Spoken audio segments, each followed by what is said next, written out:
Josias, não sei se você sabe, mas a gente tem um quadro novo aqui no All News. Ninguém te falou, né?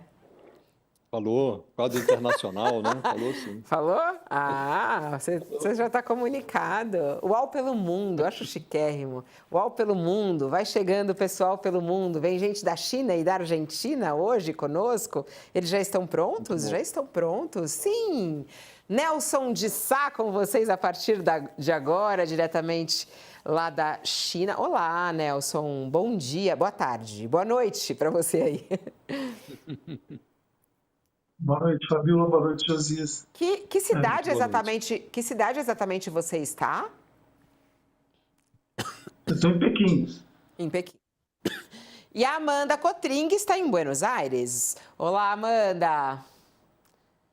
Boa tarde, Fabíola. Boa tarde, Josias, Boa tarde. Nelson. Estou em Buenos Aires, 27 graus. 27 Calor. graus, Caramba. calor. Aí em Pequim tá frio ou calor? Frio, né? Está 0 grau. 0 grau, friozão, é. Vamos lá, eu queria começar até com a história do Donald Trump, né? Ele que vem com essa situação de falar dos imigrantes do terceiro mundo. Hoje ele deu uma declaração, está repercutindo bastante aí, está na nossa página, super clicada. O presidente dos Estados Unidos, Donald Trump, afirmou hoje que vai pausar permanentemente a migração de todos os países do terceiro mundo, após a morte de um integrante da Guarda Nacional em um ataque próximo à Casa Branca. A agência Reuters, o Departamento de Segurança Interna, se referiu a uma lista de nacionalidades que Trump havia banido ou dificultado a entrada no país e que não inclui o Brasil, quando perguntado a quais nações o presidente americano se referia.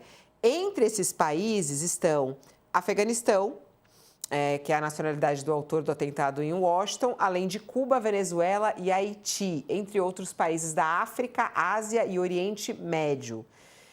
O Brasil não é citado, mas essa declaração tem chocado. Mas, ao mesmo tempo, nem tanto. Isso não é uma surpresa, né, Nelson? Eu queria que você avaliasse para a gente essa nova declaração, ele banir imigrantes do terceiro mundo. Não cita o Brasil, mas coloca vários países aí na lista. Um pouco a bandeira dele, né? Contra imigrantes, parte da bandeira eleitoral dele foi essa. Ele está aproveitando um episódio, em parte, para defender a Guarda Nacional, que vinha sendo bastante questionada, e em parte para retomar algum apoio público que ele anda perdendo. Mas especialmente, para seguir um pouco no assunto que vocês vinham, né, eu, pelo menos, me choco, porque é especialmente racista, me parece, quando você começa a fazer esse tipo de filtro na fronteira, escolhendo pessoas de países mais pobres, países de pessoas mais escuras. É um pouco chocante para mim isso. Antes até de passar para a Amanda, que ela vai falar sobre outro ponto do Trump, eu queria te ouvir, Josias, sobre essas declarações do Trump, né? Ele falando aí que é banir permanentemente imigrantes do terceiro mundo. Ele utiliza um episódio que aconteceu lá, um atentado contra membros da Guarda Nacional, que, aliás, estavam em Washington porque ele, numa outra idiosincrasia, mandou forças militares para cidades americanas, né? Sobretudo cidades administradas por democratas, sob o argumento de que havia uma atmosfera de insegurança. Então, ele aproveita esse episódio para retomar o seu discurso como o agressor é um imigrante, ele aproveita isso para retomar o seu discurso tradicional anti-imigração, um discurso que é exemplo do que ocorre com as tarifas, também está em declínio nos Estados Unidos. Inclusive, produtores rurais americanos estão insistindo com a Casa Branca que pare com essa prática ou interrompa a política de deportação indiscriminada de imigrantes, porque a mão de obra deles é imigrante. Como a mão de obra de setores relevantes da economia americana também é majoritariamente feita de imigrantes, nos hotéis, nos restaurantes, como disse, no setor agropecuário, Então, há uma pressão também nesse sentido para que o Donald Trump interrompa, mas ele tem, durante a campanha, disse que havia imigrantes, inclusive, matando animais domésticos para se alimentar. Então, ele fustiga os imigrantes, estimula preconceitos, a despeito da resistência até interna, do ponto de vista econômico, isso não convém, porque é preciso lembrar que o Trump está cercado, até a mulher, as ex-mulheres, está cercado de imigrantes, né? O chefe do Departamento de Estado norte-americano, Marco Rubio, ele próprio de imigrantes, a família de cubanos, a mulher dele também é de origem colombiana. Então, ele próprio está cercado de imigrantes. A imigração, assim como aconteceu no Brasil, a imigração faz parte da formação da sociedade americana e tem uma contribuição extraordinária para o desenvolvimento do país, né? Mas o Trump, irracional como ele faz determinadas apostas e essa é uma delas, a aposta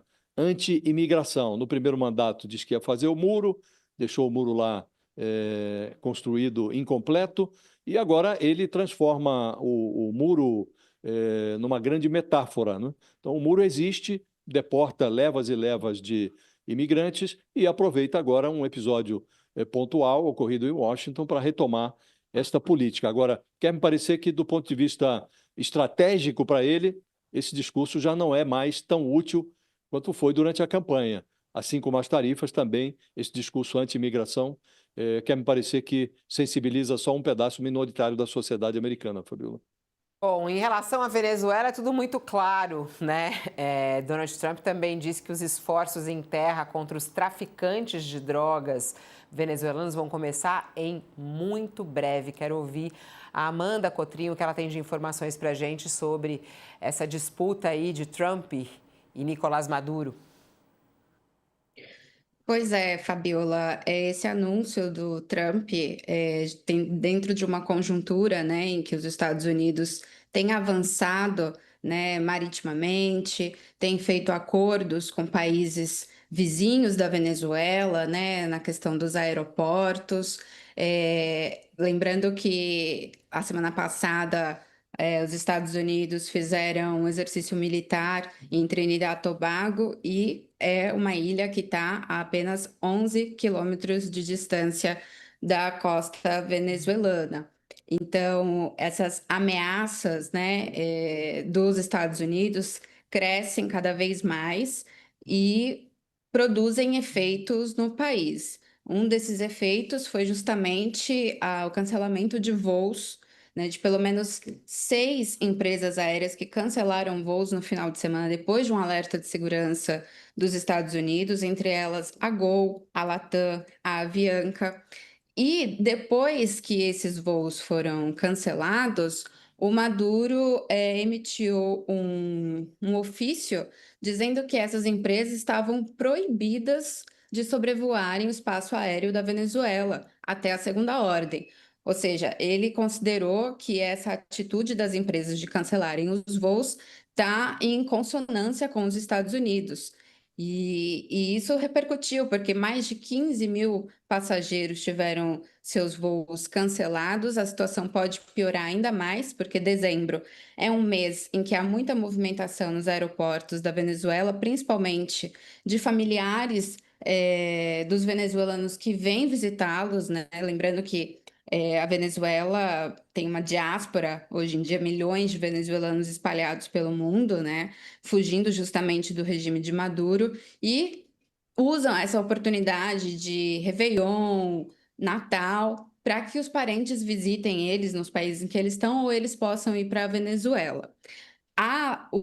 Essa situação também fez com que o Maduro emitisse um alerta máximo nas forças aéreas, dizendo que elas devem estar atentas e prontas para qualquer risco de intervenção dos Estados Unidos. O clima em Caracas é de bastante insegurança, de incerteza do que pode de fato acontecer com essas ameaças de Donald Trump, que, por outro lado, também não dá detalhes de como seria essa intervenção terrestre, quando seria, por quais caminhos seriam, e ao mesmo tempo também o Trump já tinha dito que conversaria com Maduro, que estaria disposto ao diálogo, dizendo que falaria com ele num futuro breve. Então são declarações assim muito abertas, né, que criam mais confusão e mais especulação e mais medo do que de verdade é uma informação objetiva, né, Fabiola?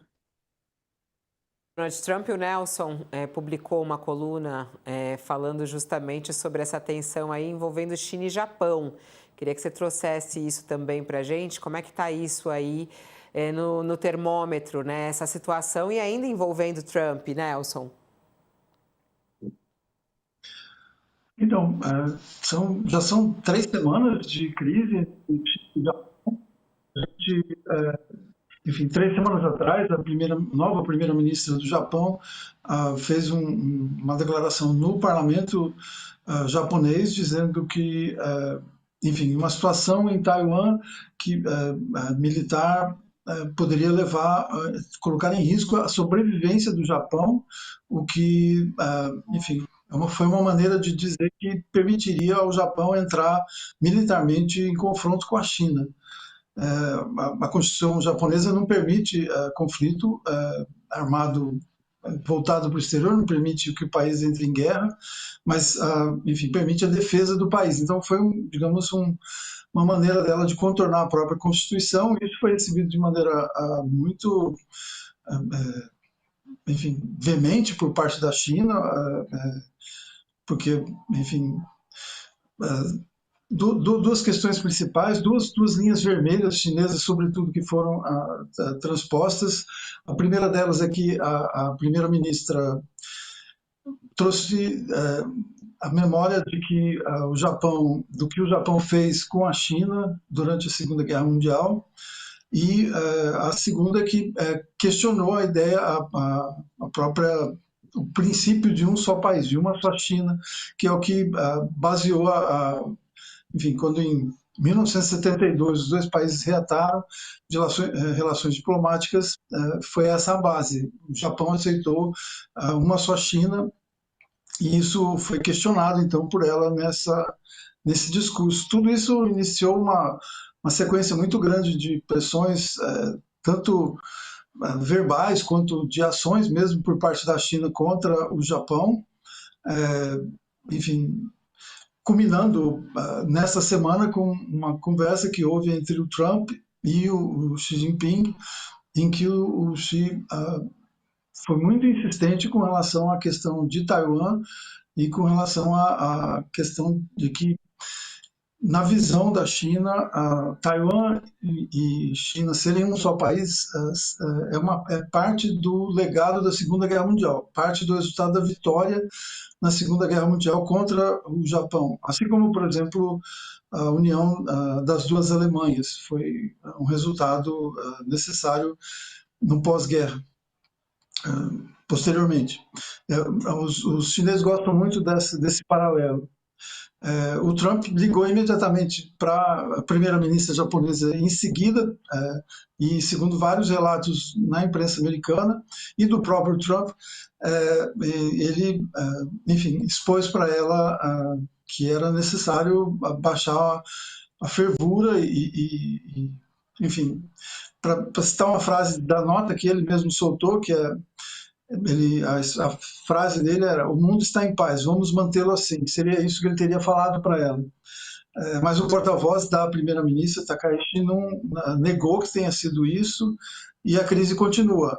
Nessa noite, hoje em Xangai, eu acompanhei por mídia social chinesa o show, enfim, da principal cantora pop japonesa hoje, a Yumi Hamasaki. Ela estava fazendo um show, o show tinha sido cancelado, ela resolveu fazer para as poucas pessoas que estavam lá, e o show foi cortado ao meio, o microfone foi silenciado. Então nós temos várias coisas acontecendo nesse momento que levam a uma situação de instabilidade mesmo entre as duas maiores economias da Ásia e a segunda e a terceira economias do mundo. Interessante, né? Esse pito que o Trump deu à primeira-ministra japonesa, mas não adiantou, não. A tensão segue, a tensão continua. Mas ainda, já que a gente está falando sobre China, essa situação do incêndio, né, Nelson? Que coisa horrorosa. O que está acontecendo? Ainda muito. Sem as notícias exatamente do que causou tudo isso, e as autoridades de Hong Kong anunciaram que prenderam 8 pessoas envolvidas nesse incêndio de grandes proporções e que atingiu um complexo enorme de apartamentos. Isso foi na quarta-feira. As imagens são muito impressionantes desse incêndio. 128 pessoas mortas, 200 pessoas continuam desaparecidas. As prisões foram feitas depois da descoberta de materiais inflamáveis deixados durante os trabalhos de manutenção na fachada do prédio. E eles seguem investigando essa questão do incêndio e até mesmo tentando revelar, né, que os alarmes, né, tem umas últimas informações que estão na nossa página, falando que os alarmes de incêndio não funcionaram. Isso pelo menos é o que diz o governo, as informações preliminares. Mas é algo que eu imagino que está dominando o noticiário por aí, não? Sim. Uma consternação geral, teve muito. Pelo que, enfim, pelo número de mortes que pode chegar a mais. E, enfim, isso que você falou ainda está em questão, mas o que se questiona basicamente é o uso de material inflamável na reforma que passar, que incluiria isopor, as redes com material inflamável, aquelas redes que usam em reformas. Então, enfim, algo que está. As prisões, acredito eu, ainda são anteriores à investigação em si, então nós não sabemos direito o que vai ser, mas há uma preocupação muito grande e que já chegou a Pequim mesmo. Enfim, foi a manchete do Diário do Povo, que é o principal jornal do Partido Comunista aqui, e há uma tensão muito grande sobre não só as empresas envolvidas na reforma e na administração do imóvel, mas no próprio governo de Hong Kong.